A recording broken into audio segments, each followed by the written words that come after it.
들어있는 내 가축 즉 말들과 나귀들과 낙타들과 소들과 양들 외에 이 말이니 아주 심한 전염병이 있을 것이라. 그러나 주가 이스라엘 가축과 이집트 가축을 구분할 것이니 이스라엘 자손들의 모든 가축은 하나도 죽지 아니하라 하시고, 주께서 기간을 정하여 말씀하시기를 내일 주가 이 땅에서 이 일을 행하리라 하시더라. 이튿날 주께서 그 일을 행하시니 이집트의 모든 가축이 죽었으나 이스라엘 자손의 가축은 하나도 죽지 아니하니라. 파라오가 사람을 보내니 보라, 이스라엘들의 가축은 하나도 죽지 아니하였더라. 그래도 파라오의 마음이 완악하게 되어 그가 백성들을 가게 하지 아니하더라. 네. 우리 가축의 죽음은 어떻게 보면은 이집트인들에게 경제적으로 또 종교적으로 중대한 영향을 끼쳤고요. 소는 또 밭에서 일을 하니까 중노동을 해서 많은 농사 짓는데 도움을 받고 있었고요. 그 다음에 뭐 낙타라든지 이런 말들은 이제 수송수단으로 사용이 되었고요. 그 가축들은 또 우유를 제공했고요. 그 다음에 그 아피스라는 그 황소는 우상 숭배에 있어서 정말 그들이 아주 신성시하는 그런 동물이었습니다. 그래서 이 가축 재앙은요, 하나님께서 죄인을 벌하시겠다는 경고의 의미가 담겨 있어요. 그래서 인간은 죄악은 우리 자신뿐만 아니라 또 인간 때문에 자연계가 얼마나 고통을 받고 있어요. 그렇죠? 네. 로마서 8장 22절도 보면 피조물이 다 이제까지 함께 탄식하며 함께 고통을 겪고 있는 것을 우리가 아느니라. 그러면서 우리가 이 가축 재앙을 보면서 뭐를 우리가 거기서 우리가 받아야 될 부분들이냐면, 우리 역시 다 짐승 같은 사람, 태어나면서 우리는 다 짐승이었어요. 우리 예수님께서 우리 태어나셔서 어디에 놓이셨어요? 구유에 놓이셨어요. 말 먹이통에, 그렇죠? 우리한테 먹히시러 오셨어요. 짐승 같은 우리들에게. 그래서 짐승 같은 우리가 그리스도의 생명의 말씀을 먹을 때 우리는 거기서 정말 사람의 구실을 하는 그렇게 변하게 되는 것이에요. 그 얘기를 우리가 반대로 얘기한다면, 우리 세상 사람들은요, 하나님의 말씀을 모르기 때문에 아직도 짐승이에요. 그 대신 그들은 어떤 것을 노력을 해가지고 자기가 이렇게 점점 이게 좀 괜찮아진 것처럼 보이지만 사실 그 안에 짐승이에요. 우리 똑같은 그런 짐승들이었는데 우리는 예수 그리스도의 생명의 말씀을 먹고 우리는 하나님의 사람으로 살아가는 것이에요. 그래서 가축의 재앙은 그걸 죽이는 것은 우리에게 그것을 얘기해 주고요. 그 다음에 9번째 재앙이 독종 재앙입니다. 출애굽기 9장 8절에서부터 12절입니다. 주께서 모세와 아론에게 말씀하시기를 너희는 가마에 재 두 움큼을 쥐고 모세는 파라오 앞에서 그것을 하늘을 향하여 그것을 뿌리라. 그것이 이집트의 온 땅에 작은 띠끌이 되어서 이집트 온 땅에 걸쳐 사람과 짐승의 물집이 생기는 종기가 되리라 하시더라. 그들이 가마의 재를 가지고 파라오 앞에 서고 모세가 하늘을 향해 뿌리니 그것이 사람과 짐승의 물집이 생기는 종기가 되더라. 마법사들도 종기 때문에 모세 앞에 설 수 없었으니 이는 종기가 마법사들과 모든 이집트인들에 임하였습니다. 그러나 주께서 파라오의 마음을 완악하게 하셨으므로 그가 그들에게 경청하지 아니하였으니 주께서 모세에게 말씀하신 대로더라. 네, 아멘. 예, 여기서 이제 독종 재앙은 우리에게 말씀하시는 게 있습니다. 우리 독종은 히브리어로 아바부아라 그러는데 그냥 질병에 고름도 생기고요, 상태가 확정이 돼갖고 나병, 우리 문둥병과 같은 질병임을 암시하는 거예요. 그래서 우리 그 성막에서 번제단에서 태우면 짐승을 태우면 그 재가 나오잖아요. 사실 어떻게 보면 그것이 우리의 인간의 재나 똑같은 거예요. 그래서 그거를 하늘에 날리니까 그것이 이제 독종이 바뀌었는데, 사람은요, 하나님을 만나지 못한 상태에서는 모두 다 뭐예요? 문둥병에 걸려 있는 거예요. 문둥병은 뭐예요? 이게 손이 떨어져 나가고 기가 떨어져 나가도 통증이 없어. 그러니까 우리는 다 지금 그 재로 인해서 정말 문둥병에 걸려 있는데도 우리는 그게 통증이 없어, 아프지 않으니까 그냥 괜찮다라고 살아가는 거예요. 그게 이 하나님을 믿지 않고 세상 사람들의 모든 것들이에요. 우리 역시 다 똑같은 자들이었습니다. 죄를 죄로 여기지 않았어요. 그럼 세상 사람들이 그냥 이렇게 사는 거지. 태어나니까 그냥 이렇게 사는 거지. 우리 부모님도 그렇게 살았고 그랬는데, 그것이 죄가 죄인 줄을 언제 깨달아요? 우리가 정말 그리스도와 구원받고 하나님의 자녀가 되니까 이제는 예전에 짓던 죄들이 이게 심각한 걸 아는 거예요. 그리고 수많은 동물들이 구약에서 어떻게 해요? 그 사람의 죄 때문에 죽었어요. 죄 없는 동물들이. 똑같이 우리의 죄 때문에 누가 돌아가셨어요? 예수님께서 십자가에서 돌아가셨어요. 정말 몸짓고 피 흘리고 돌아가신 그것을 우리가 생각한다면 우리는 그 죄의 무서움을 알게 되고요. 그러면서 예전에는 그냥 넘어갔던 때들이 많이 있을 거예요. 제가 그 보면 방앗간에 가면은 예전에 뭐 피대에 막 톱니바퀴가 있어도요. 그 속에 뭐 나달도 들어가고 지푸라기 들어가도 다 돌아요. 그냥 덜컹덜컹하면서 잘 돌아요. 그런데 우리 다 그렇게 살았어요. 그냥 죄인데도 뭐 하얀 죄라고 이러고서 막 넘어가 그랬어요. 근데 이제 하나님의 사람이 되면서 점점 하나님의 말씀이 이렇게 되다 보니까 이제 이게 모든 게 다 톱니바퀴처럼 돌아가는 거예요. 아주 정교한 톱니바퀴로 돌아가는 것처럼. 그러니까 제가 이렇게 오면 거의 끼 수가 없어. 그러니까 우리가 살아가면서 하나님의 말씀을 우리가 배우고 하나님의 말씀이 우리한테 임했다는 얘기는 이제는 우리는 죄를 질 수 없는 그런 상태에 들어가 있는 상태가 된 것이에요. 아멘이세요? 아멘. 네. 그 다음에 10번째 기적이 우박장입니다. 9장 23절에서 26절입니다. 23절에서 26절. 모세가 하늘을 향하여 그의 막대기를 뻘치니 주께서 천둥과 우박을 보내시고 불이 땅 위로 달리더라. 주께서 이집트 땅에 우박을 내리시니라. 그러므로 우박이 내리는데 매우 심한 불이 우박과 섞여 내리더라. 이집트가 나라가 된 이래로 이집트 땅에 그와 같은 것이 한 번도 없었더라. 우박이 이집트의 온 땅에 얽혀 사람이나 짐승이나 들에 있는 모든 것을 쳤으나 우박이 들에 있는 모든 채소를 치며 들에 있는 모든 나무를 꺾었으나 이스라엘 자손이 살고 있는 고센 땅에는 우박이 전혀 내리지 않았더라. 네. 그래서 이 우박은 어떻게 보면은 이 파라오가 그렇게 완악하고요. 금세 이제 하겠다 그러고서 또 완악해졌어. 근데 그런 것들이 사실 우리의 인간의 마음이에요.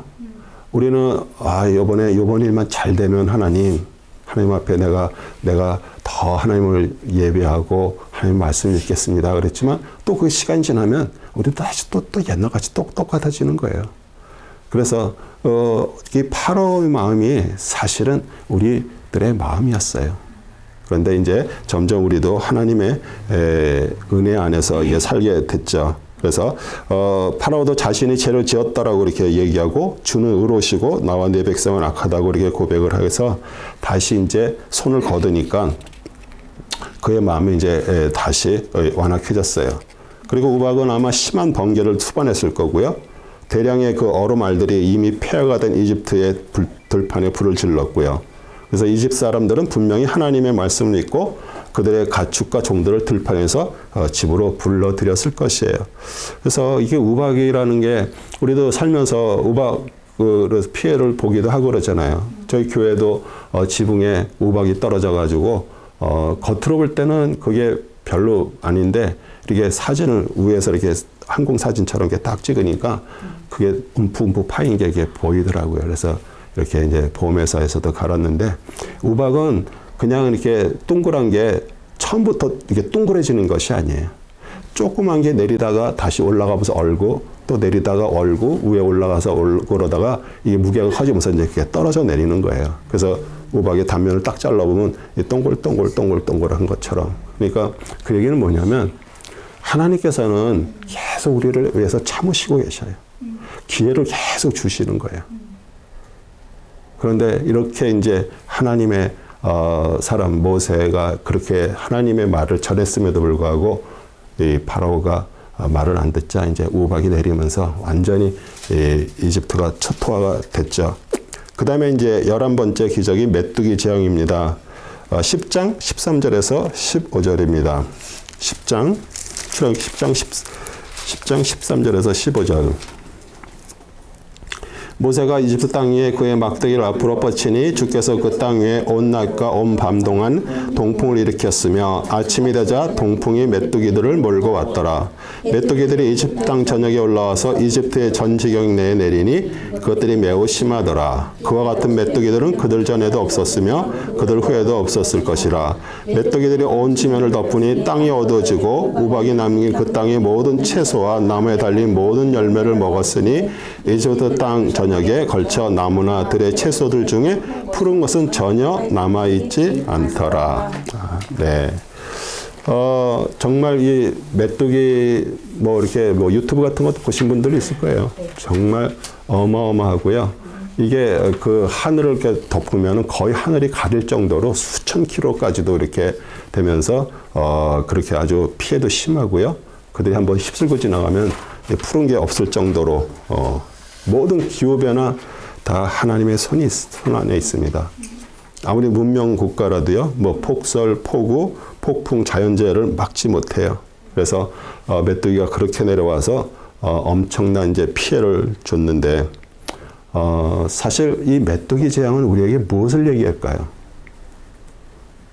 우리 메뚜기 재앙은요, 이 세상은요, 전부 많아야 돼요. 많고 수가 많아져야 돼요. 그 얘기는 뭐냐면 모든 것들을 자신들이 컨트롤하는데 그 메뚜기와 마찬가지로 그들은 그것을 인도하는 거가 누군지를 몰라요. 하지만 그냥 무작정 따라가는 거예요. 무작정. 그러니까 세상은 항상 그런 군중 심리를 이용하거나 세상은 많은 것들을 그래서 교회도 그렇고요. 크게 강하게 하려고 그러고 회사도 큰 회사가 되면 도저히 정부도 컨트롤할 수가 없어요. 그래서들 다들 크려고 그러는 거예요. 어마어마하게 커지려고 그러는 거예요. 근데 그것은 하나님의 보시기에 그것은 악한 것이에요. 오늘 이 메뚜기 재앙을 통해서 정말 우리도 혹시 그런 마음이 있지 않는가. 정말 뭐가 내가 강성해지고 뭐가 많아지면 내가 모든 것들을 다 할 수 있다라고 생각하는 어떤 거기에 빠져 있지 않는가. 우리 메뚜기 재앙을 통해서 우리에게 얘기를 하고요. 그러면서 이제 완전히 파라오도 거기에서 이제 자기 자신의 죄를 깨닫고요. 모세에게 강구했더니 이제 또 하나님께서 어떻게 했어요? 바람을 통해서 홍해로 다 메뚜기 다 사멸됐습니다. 그런데도 우리 파라오 마음이 강팍하게 한 것은 자신이 강팍한 게 아니고요. 누가 하셨다 그래요? 주께서 강팍하게 하셨다 그래요. 왜 주께서 파라오의 마음을 강팍하게 하셨을까요? 하나님은 하나님의 전능자이심을 보여주시고요. 그 이스라엘의 그런 재앙들이 전부 이스라엘의 신들을 지난 학기에 배웠잖아요. 그들이 갖고 있는 미신들, 그들의 우상들, 그것들 하나하나 다 격파하는 것을 보여주시기 위해서 하나님께서 파라오의 마음을 강팍하게 만든 거예요. 왜냐하면 그래야 계속 하나님의 기적들을 우리 430년 동안 종살이 하면서 그들은 하나님에 대해서 모르는 거예요. 나는 나다라고 하는 그 말씀 속에서 뭐라 그래요? 너희들은 나를 앞으로 알아갈 것이라는 뜻이 그 안에 포함이 되어 있어요. 그래서 이제 그런 재앙들을, 기적들을 보면서 이스라엘 백성은 우리가 믿는 하나님은 진짜 전능자시구나. 그 위대하시구나. 이제 그것을 알게 하기 위해서 그런 재앙들을 이렇게 허락을 하셔요. 그 다음에 12번째 기적이 흑암 재앙입니다. 10장 21절부터 23절. 주께서 모세에게 말씀하시기를 하늘을 향하여 내 손을 내밀어 뻗쳐서 이집트 땅이 어둠 곧 더들만한 어둠이 있게 하라 하시니라. 모세가 하늘을 향하여 그의 손을 뻗치니 짙은 어둠이 이집트 땅 전역에 3일 동안 있어 3일 동안 그들이 서로를 보지 못하고 자기 처소에서 아무도 일어난 적 없더라. 그러나 모든 이스라엘 자손들은 그들의 거처에 빛을 가졌더라. 아멘. 아멘. 예. 우리 이스라엘 자손들이 거하는 곳에 빛이 있었다 그래요. 그리고 그것은 우리에게 뭘 얘기해요? 이집트는 세상을 얘기하는 거예요. 애국은. 그러니까 세상과 믿는 자들의 그 경계를 가르시는 거예요. 그래서 우리는 세상에서 살 때 우리도 다 어둠 속에 살던 자들이에요. 우리는 거쳐 넘어졌는데도 왜 넘어졌는지를 몰라. 세상 사람들은요, 지금 어떤 일을 당하고도 내가 왜 이렇게 당했는지를 몰라. 왜? 흑암 속에 살기 때문에 그러는 거예요. 근데 우리는 그 빛이신 그리스도가 우리 안에 들어오셔서 이제는 우리가 살아가면서 하나님의 그 빛 안에서 우리는 그것을 보면서 가는 거예요. 그런데 더 무서운 게 뭐예요? 자신들이 흑암에 살고 있는 것 자체를 모르는 게 흑암이에요. 세상 사람은 절대 모릅니다. 그냥 자기 열심으로 살다가 그냥 뭐 잘 먹고 잘 살다가 그냥 뭐 인생 한번 사는 거지 이렇게 살아가는 거예요. 그러면서 실제로 언제 자신이 흑암이라는 것을 깨닫게 될까요? 어려운 일 당하고요. 고통을 당하고요. 정말 몸에 도저히 이렇게 고칠 수 없는 그런 중병에 걸려서 고통할 때 아, 더 이상 이게 소망이 없구나. 그럴 때 거기서부터 하나님을 찾게 되고요. 거기서부터 빛을 받게 되고요. 그러면서 우리는 하나님의 사람으로 깨닫게 되고 구원의 길로 이르는 것이에요. 그래서 우리는 매일매일 삶 속에서 오늘 아침에 우리에게 빛을 주신 하나님 앞에 감사하는 거예요. 또 우리 안에 하나님의 말씀으로 우리 안에 빛이 계셔서 감사하는 것이에요. 아멘이시죠? 네. 그 다음에 이제 13번째 장이 첫 태생의 죽음입니다. 11장, 출애굽기 11장 1절에서부터 5절입니다. 주께서 모세에게 말씀하시기를 내가 이제 파라오와 이집트 위에 한 가지 재앙을 더 내리리니 그 후에야 그가 너희를 여기에서 가게 하리라. 그가 너희를 가게 할 때 그가 반드시 너희를 다 함께 여기서 쫓아내리니 이제 백성들의 길에 말하여 모든 남자들로 자기 이웃에게 모든 여자들도 자기 이웃에게서 은폐물과 금폐물을 빌리게 하라 하시더라. 주께서 이집트의 목전에서 그 백성에게 은총을 주셨으며 더욱이 그 사람 모세는 파라오들의 신하들과 목전과 그 백성들 목전에서 이집트 땅에서 매우 위대하게 되었더라. 모세가 말하기를 주께서 이같이 말씀하시니라. 한밤중에 내가 이집트의 한가운데 들어가리니 이집트 땅에 있는 모든 첫 태생 곧 자기 보좌에 앉은 파라오의 첫 태생부터 맷돌 뒤에 있는 여종의 첫 태생까지 또 짐승들의 모든 첫 태생이 또 죽으리라. 네. 그래서 하나님께서 이제 그렇게 9번째까지 재앙을 보냈는데도 우리 파라오가 백성들을 안 보내니까 어떻게 돼요? 그의 첫째는 아들을 죽이는 이 모든 인간의 첫째 것은요, 첫째 태어난 것은 전부 하나님 거예요. 하나님께서 첫째 것은 다 하나님 것이에요. 근데 내가 그 첫째 것에 대해서 내 것인 것처럼 그 사는 사람들이 많죠. 근데 우리 첫째 것은 다 하나님 것이에요. 그러면서 하나님은 살아계시는 능력이 하나님이시고요. 그런 10가지 재앙을 통해서 하나님은 창조자시고 모든 인생을 섭리하신다라는 것. 그리고 오직 한 분, 하나님을 아는 것이 구원이고요. 하나님을 아는 것이 평안이고요. 하나님을 알 때 우리는 영생의 그 길로 들어가는 거예요. 그러면서 이 사단과 악령이 이 세상에 활동하고 있습니다. 또 우리 믿고 섬기는 자들도요. 정말 어떻게 살다 보면은 정말 그런 걸로 인해서 우리 넘어지는 그런 시련과 고난이 있어요. 그런데 하나님은요. 절대 우리를 버리지 않습니다. 하나님의 자녀된 자들은요. 꼭 붙들고 계세요. 그리고 그런 것들이 어려움이 오는 것도요. 하나님께서 허락하실 때가 있어요. 우리가 그것을 인정을 한다면 우리는 이 세상을 보는 눈이 우리 환히 열릴 거예요. 그리고 삶에 일어난 일들을 통해서 하나님께서 무엇을 말씀하시는 것도 우리가 깨닫게 되고요. 그러면서 이제 우리 그 첫 태생의 죽음과 동시에 이제 그것이 이제 유월절 제정이나 똑같은데요. 우리 유월절에 대해서 12장 21절에서 23절 한번 같이 읽겠습니다. 유월절 패스오버 같이 읽겠습니다.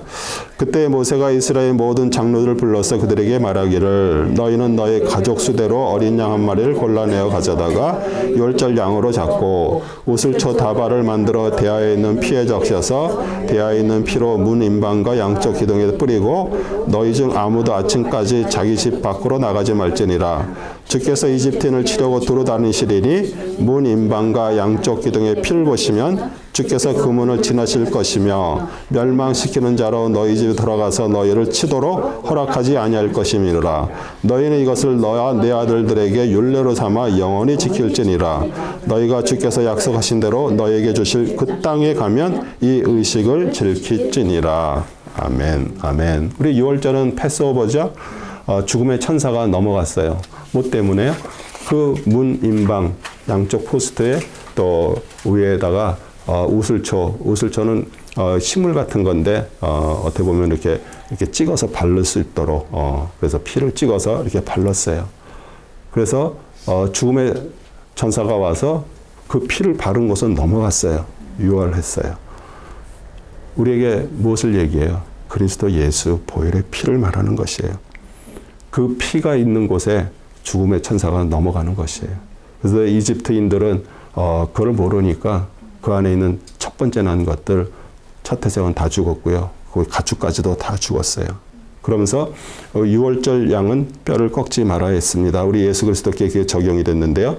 요한복음 19장 33절하고 36절에 보면 예수께 이르러는 이미 죽은 것을 보고 다리를 꺾지 아니하고, 왜냐하면 십자가에서 죽지 않은 상태에서 내리지를 못하게 돼 있기 때문에, 죽지 않았기 때문에 제수들의 다리를 꺾어서 죽였어요. 근데 벌써 예수님은 벌써 돌아가셨기 때문에 뼈를 꺾질 않았어요. 그 일을 이룬 것은 그 뼈가 하나도 꺾이지 아니하는 성경을 응하게 한다. 네. 그래서 오늘 6월절 그 의식에서도 그렇게 말씀을 하시죠. 그 다음에 6월절 어린 양은 예수 그리스도의 속죄 사역을 예표합니다. 우리 바울은 고린도전서 5장 7절에 우리가 6월절 양 곧 그리스도께서 희생이 되셨느니라 이렇게 얘기를 했어요. 그래서 6월절 어린 양은 수컷이어야 되고요. 구주 예수께서 속죄 제물로 되신 것을 표시하고요. 그리고 어린 양을 죽인 것은 그리스도의 죽음을 예표합니다. 우리도 정말 하나님께서 우리의 주신 그 삶 속에서 진짜 마음에 그리스도의 피가 뿌려지지 않으면요, 우리는 그 죽음의 그런 사단의 그런 공격으로 인해서 우리가 살아가는데 쉽지가 않어요. 그리고 그 6월절에는 쓴나물을 먹고요. 근데 그 쓴나물은 예수 그리스도의 그 고난의 그 어려움을 또 말씀을 하는 것입니다. 그리고 우리는 한 달에 한 번씩 이렇게 성찬 예식을 하고 있죠. 예수님이 십자가에서 찢으신 피, 몸, 피, 흘린 피를 우리가 먹고 마시면서, 사실 그것이 어떻게 보면 우리는 기념하면서 하는 거잖아요.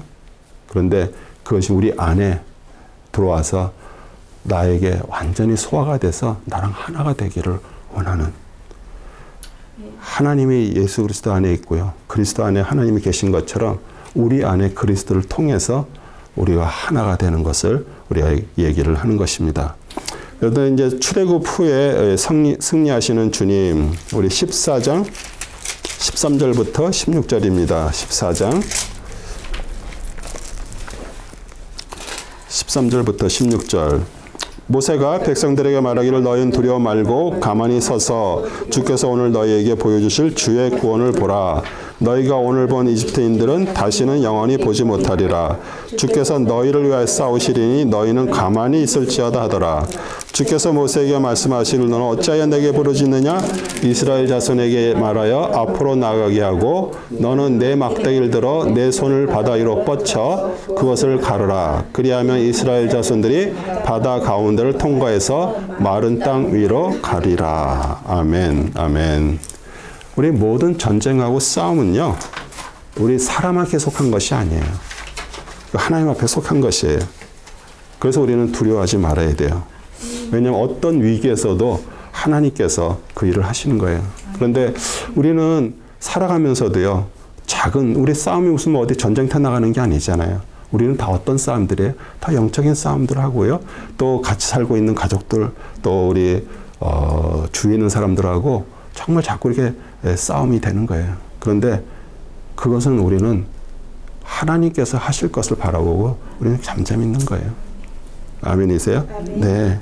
그래서 우리 믿음은요, 믿음은 하나님이 하실 것을 바라보면서 기다리는 거예요. 그리고 왜 하나님께서 분명히 홍해를 안 건너고도 갈 수 있는 육지 길이 많았어요. 그런데 왜 홍해 앞으로 우리 이스라엘 백성들을 끌고 가셨을까요? 이제 도저히 진짜 이제 길이 없는 곳에 하나님께서 이제 내가 너의 길이 되겠다라고 말씀을 하시는 것이에요.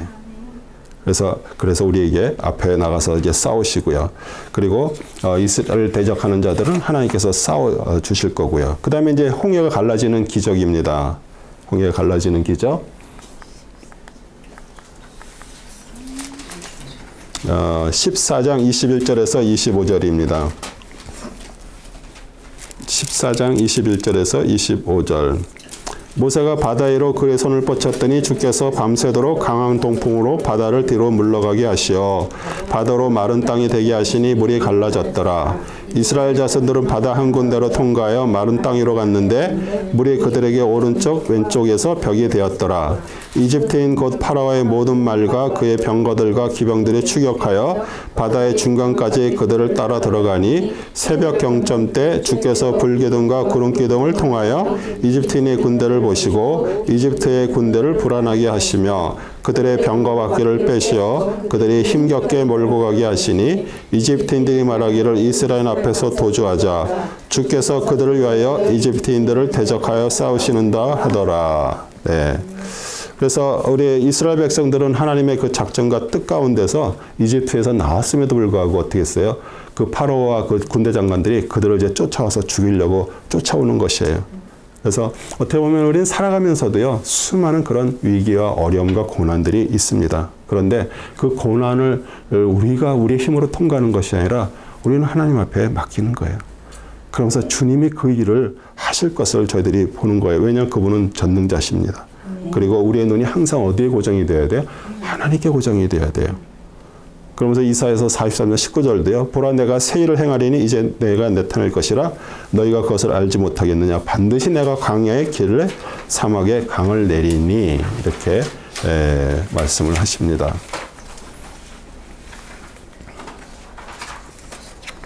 그 다음에 이제 구속받은 자들의 노래. 근데 그 전에 이제 우리가 이 출애굽 경로를 앞에 한번 보세요. 우리가 그 전에 성경에도 이제 그렇게 돼 있는데 우리는 출애굽을 해가지고 시내산을 여기라고 생각을 했어요.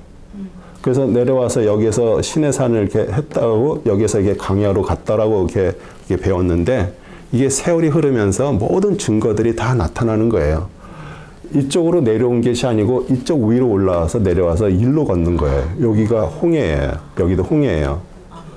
왜 그러냐면 여기에 시내산이라고 얘기를 하는데 그전에도 계속 이것 때문에 중세시대에도 계속 시내산이 어디냐 그렇게 그것 때문에 참 많이 저걸 했는데 이 시내산에 대한 그런 얘기들을 서로 어딘지를 모른다 그러니까 이 로마 황제의 어머니가 여기에다가 저걸 지었어요. 그러니까 쉽게 얘기해서 교회처럼 그런 거를 지어놓고 여기가 시내산이라. 그래서 이제 중세시대는 전부 여기가 시내산인 줄 알고 있었어요. 근데 시내산이라 그러면은 거기서 모세가 산에 올라가서 하나님으로부터 말씀을 받으려면 200만이라는 사람이 거기에다가 집결해 있어야 되잖아요. 근데 여기는 그런 장소가 없어요. 그런데 나중에 이 길을 발견한 거예요. 그 누에이바라는 곳에 와서 여기를 이제 건너게 되고요. 시내산은 사우디아라비아에 있어요. 사도 바울이 분명히 하나님으로부터 예수님을 만나고 나서 아라바 강야로 갔다 그러거든요. 그래서 여기에 마운트 시나이가 이쪽에 있습니다. 그리고 이스라엘이 이 시나이 반도를 차지했었어요. 6.1 전쟁 때.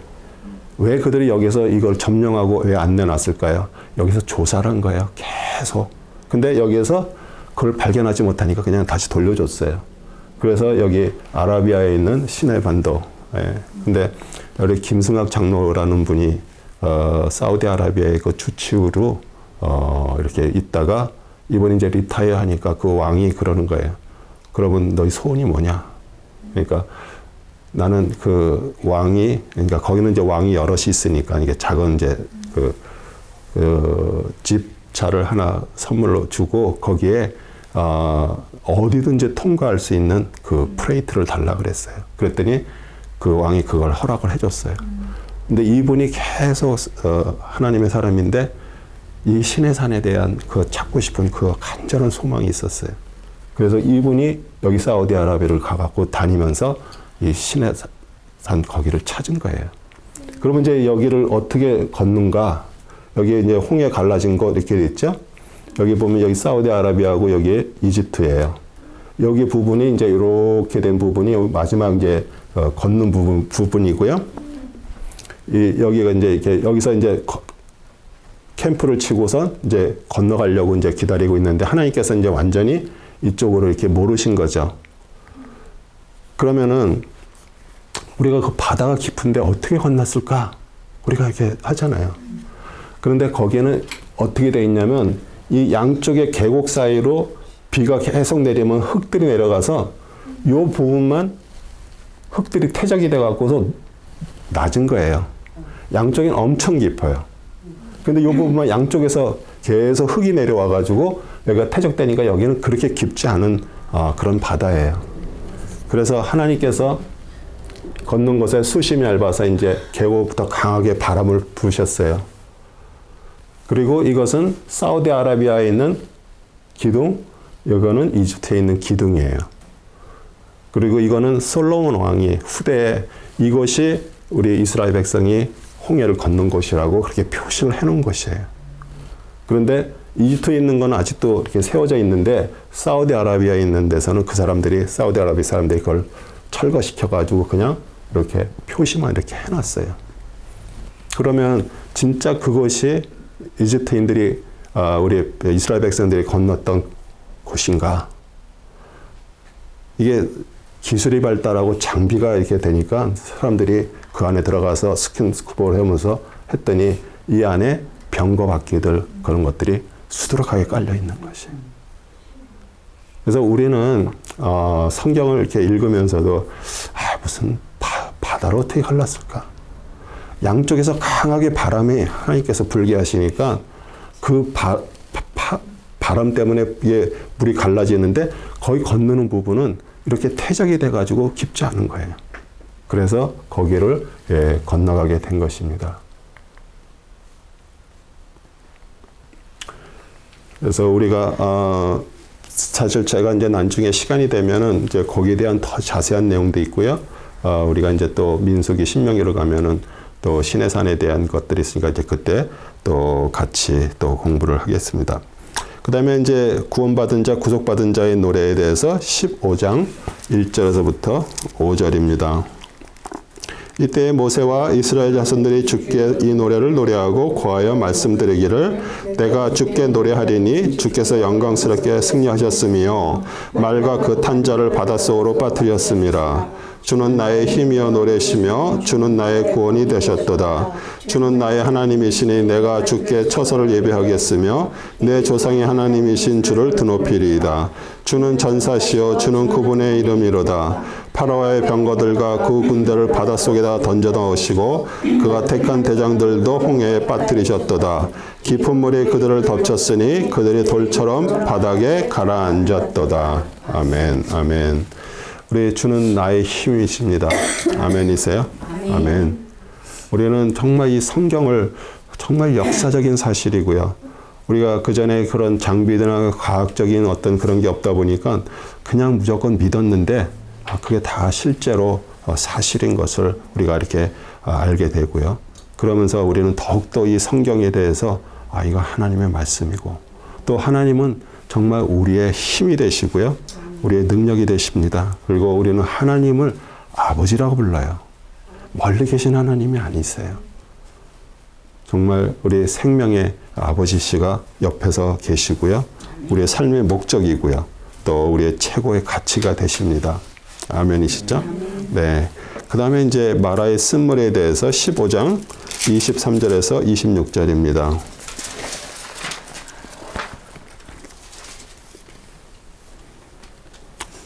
그들이 마라에 왔으나 마라의 물을 마실 수 없었으니 이는 그 물이 쓰기 때문이라. 그러므로 그 이름을 마라라 하니라. 백성들이 모세에게 대하여 불평하여 말하기를 우리가 무엇을 마실까 하므로 그가 주께 부르짖으니 주께서 그에게 한 나무를 보여주시는지라. 그가 물에다 던지니 물에 달게 되더라. 그곳에서 주께서 그들을 위한 규례와 율례를 만드시고 거기에서 그들을 시험하시며 말씀하시기를 내가 주 너의 하나님의 음성에 부지런히 경청하고 그가 보시기에 옳은 것을 행하며 그의 계명들에 귀를 기울이고 그의 모든 규례들을 지키면 내가 이집트인들에게 가져왔던 그 질병이 하나도 너에게 내리지 아니하리라. 이는 내가 너를 치유하는 주이기 때문이라 하시더라. 아멘.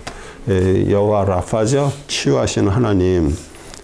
그래서 우리 마르는 쓰다는 뜻이에요. 사실 우리 인간의 삶이 어떻게 보면 고난의 연속이에요. 써요. 그렇죠? 3일 전에 정말 그 홍해의 기적을 체험했던데 이제 또 물이 없어가지고 또 물이 써서 어려움을 당하고 있습니다. 그 홍해를 건넌 기쁨도 구속받은 자의 노래를 불었음에도 불구하고 물이 없어서 고통하는 자들에게 또 하나님께서 그 물을 또 단물로 바꿔주세요. 그래서 이제 모세가 하나님 앞에 부르짖었더니 기도를 들으시고 한 나무를 지시합니다. 그 물에 던지자 물이 놀랍게 달아졌어요. 우리 성경을 읽으면서 나무가 나오면요 십자가예요. 수많은 나무들의 우리 엘리사가 그 생도들이 집을 더 크게 짓기 위해서 그 학교를 더 짓기 위해서 도끼를 빌려가고 가서 나무를 하다가 어떻게 됐어요? 도끼 그 자루가 빠지면서 그 날이 호수에 빠졌죠. 그러면서 엘리사한테 이거 빌려온 건데 어떡하죠 선생님 막 그러니까 어떻게 해요? 엘리사가 나무를 하나 던졌어요. 그랬더니 그 무거운 쇳덩어리 도끼 위에 떠올랐어요. 우리 예수 그리스도의 십자가예요. 우리 예수 그리스도의 십자가가 있을 때 우리의 인생이 정말 쓴물 같은 그런 고통의 인생이 단물로 바뀌고요. 이제 그러면서 우리에게 어떻게 또 치유, 건강과 치료에 대해서 말씀하시는데 거기에 앞에 무슨 말씀 나와요? 내 하나님의 음성에 부지런히 경청하고 그가 보시기에 옳은 것을 행하고 그의 계명에 귀 기울이고 모든 규례를 지키면 이렇게 말씀을 하세요. 그래서 우리는 하나님은 무조건 우리를 사랑하지 않으세요. 누구 때문에 사랑하세요? 그리스도 때문에 사랑하시는데 그리스도를 통해서 우리에게 주신 하나님의 그 계명이 있습니다. 우리가 그것을 지키고 정말 순종하고 경청할 때 매일매일 하나님의 말씀을 통해서 우리가 할 때 거기에서 하나님은 우리에게 그런 건강도 주시고 또 치유를 하십니다. 우리 잠언 3장 7절 8절에요. 스스로 지혜롭게 여기지 말지어다 여호와를 경외하며 악을 떠날지어다. 이것이 내 몸이 양양이 되어 내 골수를 윤택하게 하리라. 우리 경외한다라는 것이 그냥 한문으로 경외 이렇게 써 있었는데 뭐예요? 두려워한다는 거예요. 하나님 분명히 우리에게 사랑이시고요. 그렇지만 하나님 우리에게 또 뭘 주셨어요? 규례하고 법규를 주셨어요. 그건 양쪽이에요. 한쪽만 하는 것이 아니에요. 그럴 때 우리에게 건강도 주시고요. 또 우리의 풍족하게 우리의 삶을 인도하십니다. 우리 다음 시간에 올 때는 출애굽기 16장에서 26장 읽어오시고요. 또 우리 윌밍턴 책은 이거는 뭐 꼭 이거를 막 이 두 권 책을 다 읽어야 되겠다 막 그렇게 제가 드리는 거 아니에요. 이걸 이렇게 저희가 표시한데 한번 찾아서 보면은 여러분이 이 성경을 읽다가도 조금 이런 부분에서는 잘 모르겠다라는 것들을 참고서예요.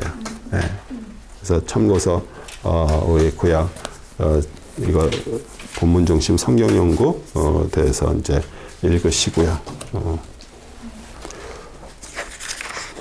또 질문 있으시면 또 질문해 주시고요.